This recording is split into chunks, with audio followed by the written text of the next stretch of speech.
This is an I Am Listening original podcast. The college are absolutely here to help you. We'd want all of our students to come here and potential students to come here to have a really good experience. There will always be a level and a pathway that we can talk to them about, that they will be able to get to their chosen career, or if they don't know what they want to do, we can talk that through with them as well. But just don't panic and no knee-jerk reactions, and just talk to somebody. Welcome to the Hit List GCSE Surgery podcast with East Kent Colleges Group from EKC Canterbury College, hosted by me. Hi, I'm Ben Pearce, and I'm joined by a panel of education experts as well as students, and we're going to be giving you advice on what's next and what you can expect in the next steps of your education journey. In this episode, I'm talking to EKC staff members Sue, Jessica and Donna, along with EKC students Jaden, Malayla and Faith, about what your options are after you get your GCSE results and the different educational routes open to you. The Hit List GCSE Surgery with East Kent Colleges Group. Find the course that's right for you at one of their Ofsted outstanding community-based colleges. Welcome to the Hit List GCSE Surgery with East Kent Colleges Group from EKC Canterbury College.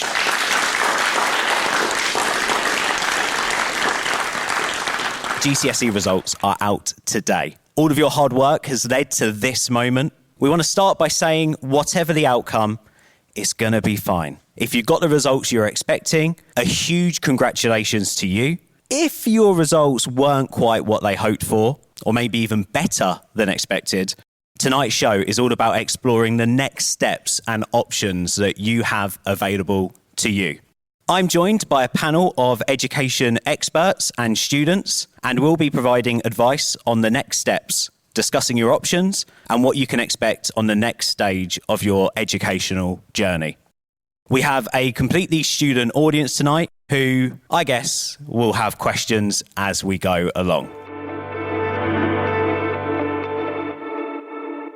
So GCSE results are in, which means now's the perfect time to take stock and have a think about what route you're deciding to go in next with your education. We wanted to get some answers for these questions from two people that work at the college and two people that probably know best when it comes to the questions that we're about to ask about what you do post-GCSE. So we'll start with you, Sue.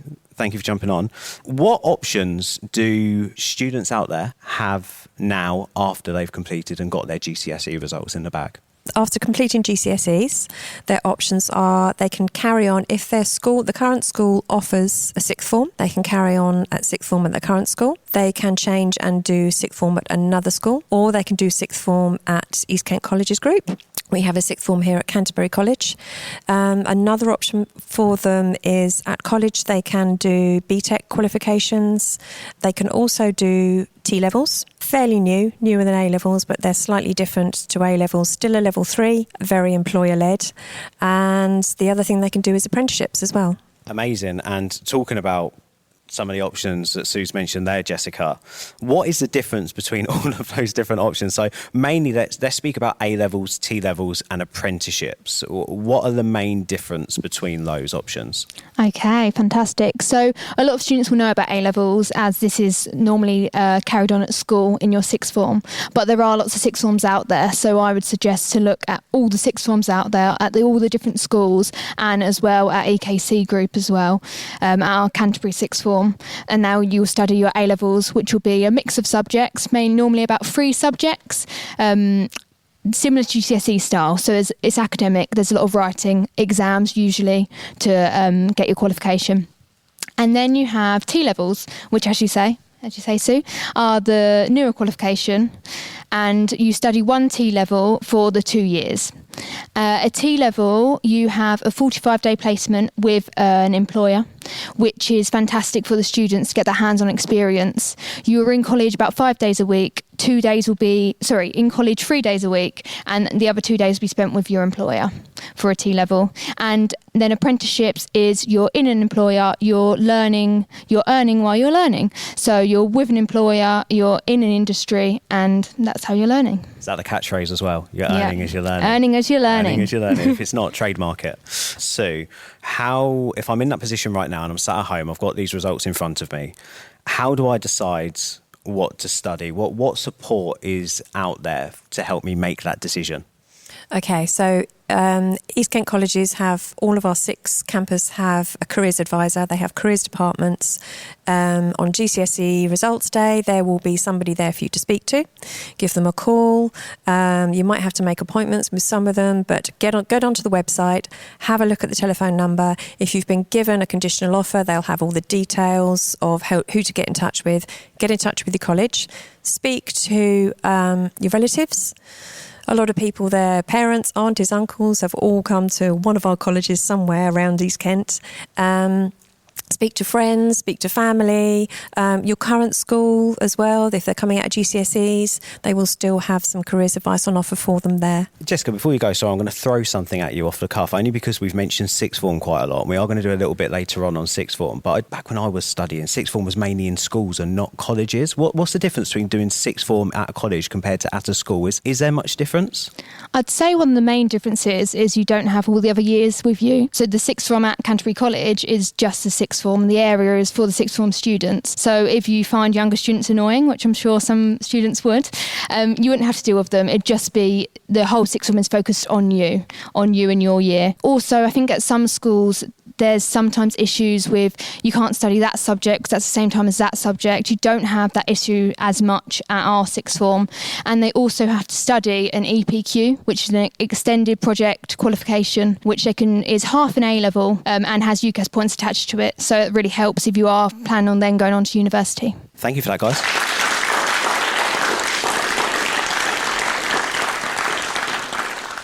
So we're discussing routes in education post-GCSE. So we've got 2 students with us, Jayden and Milena. And Jayden, let's start with you. First of all, how did you decide what to study? It just came to my mind. It wasn't like something I actually saw myself doing. I never liked doing it as a kid. And I thought that it was an interesting opportunity to do it.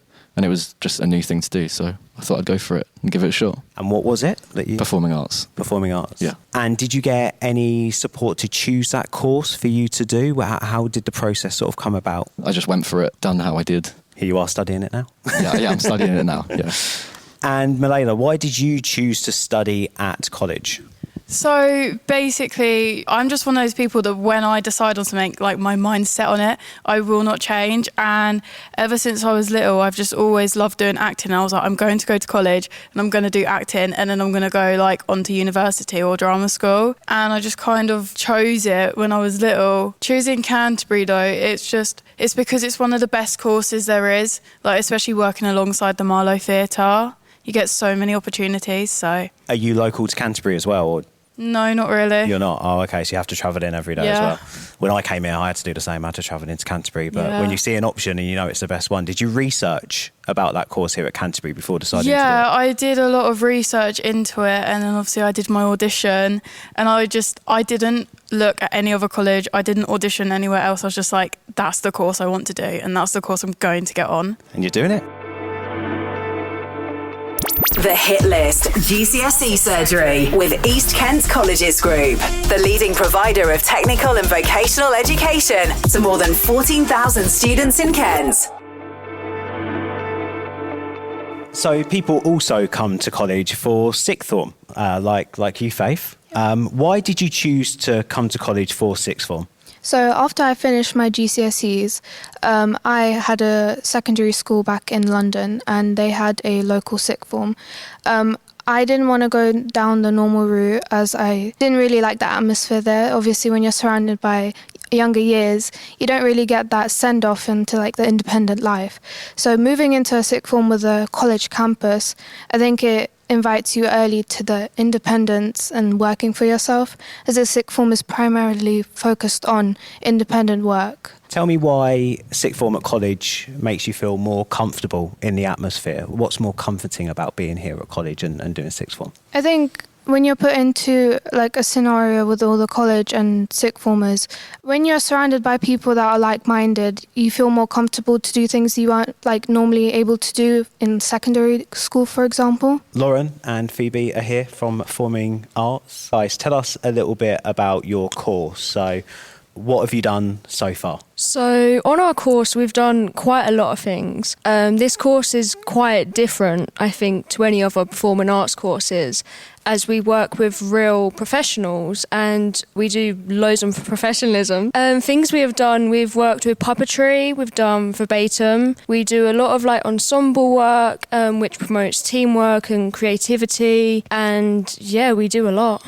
Tell me about your favourite bit so far. What is it? Was it puppetry? Was it? I would say my favourite bit was verbatim, because it's a technique that I had never heard before, and it was nice to kind of expand my knowledge and play with something new. And what about what is still to come on the course? Of course, performing arts is quite a big... So since we're the first ever year of MAPA, we actually don't know. We do know that we have a lot of more practitioners come in, because last year we had Aleki Blythe with the verbatim and Matthew Bourne with Edward Scissorhands. Mm-hmm. But all we know that is our last final project would be like a musical or Shakespeare, because that's what we're doing at the moment. Any of that daunting, or is it quite exciting? It's not daunting, as I've always done some sort of performing, but you just got to live with it, I guess, if it is daunting. And for both of you, you say there about external companies come in and you do some work with external companies. What's that like, having outside resource coming in and learning from the best of the best? It's a bit scary at first, because obviously they are in the real working world, but it's quite nice that we get the opportunity to like kind of experience what it's like and kind of learn obviously from these professionals so we can develop. But yeah, it's quite nice that we get this opportunity. Amazing. And Sheppey College is home to a hairdressing course that Eddie's on at the moment. How long have you got left of your current course? I have 1 year left, which will be my unit of doing men's haircut and colouring. So we'll learn how to foil, colour hair, which will be quite exciting for us. You're looking at my hair like that seems like an easy cut to do. It's just grade 1 and chopped on top. It's quite straightforward. So far, what have learned? What techniques? Has it been mainly female hairdressing, or is it learning the ins and outs?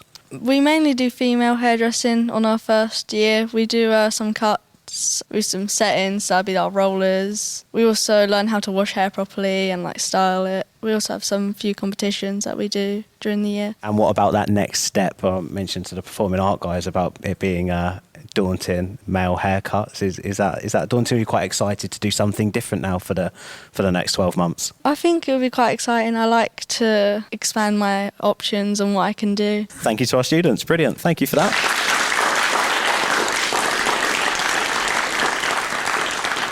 So it's results day, and of course people will be getting all kind of results right now. Some people will be getting the results that maybe were projected and they're happy. Some people better than expected. Others may be feeling slightly down about what they've received today.